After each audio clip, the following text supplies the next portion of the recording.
আরম্ভ করেনি, নামাজই আপনাকে অন্যায় কাজ থেকে বাঁচাবে।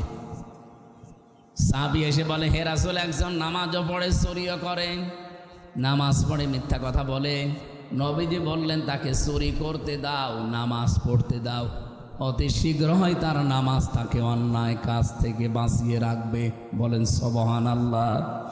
নবীজির এই কথার পরিপ্রেক্ষিতে আল্লাহ কোরআনে কারিমে আয়াত নাযিল করে ঘোষণা দিলেন, ইন্নাস সালাতা তানহা আনিল ফাহশাই ওয়াল মুনকার ওয়ালাযিকরুল্লাহি আকবার আল্লাহু ইয়ালামু মা তাসনাউন। অবশ্যই নামাজ।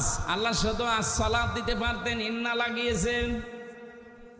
বাংলার মুসলমানেরা, আল্লাহ যদি গ্যারান্টি দেয় কোনো বিষয়ের, এর গুরুত্ব যে কত বেশি আমাদের মাথায় ধরবে না। আল্লাহ বলেন অবশ্যই নামাজ মানুষদেরকে অন্যায় অশ্লীল অবৈধ কাজ থেকে বিরত রাখে। আর যত জিকির দুনিয়ায় আছে, সব চাইতে বড় জিকির হচ্ছে নামাজ। তোমরা যা করো সব বিষয়ের খবর রাখেন কে?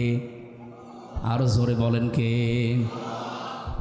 হযরতে মুসা নবীকে আল্লাহ যেদিন নবুয়ত দান করেন, কোন কথা তাকে আল্লাহ বলেননি, সর্বপ্রথমই নির্দেশ দিয়েছিলেন এইটা, ইন্নানি আনাল্লাহু লা ইলাহা ইল্লা আনা ফা'বুদনি ওয়া আকিমিস সালাতা।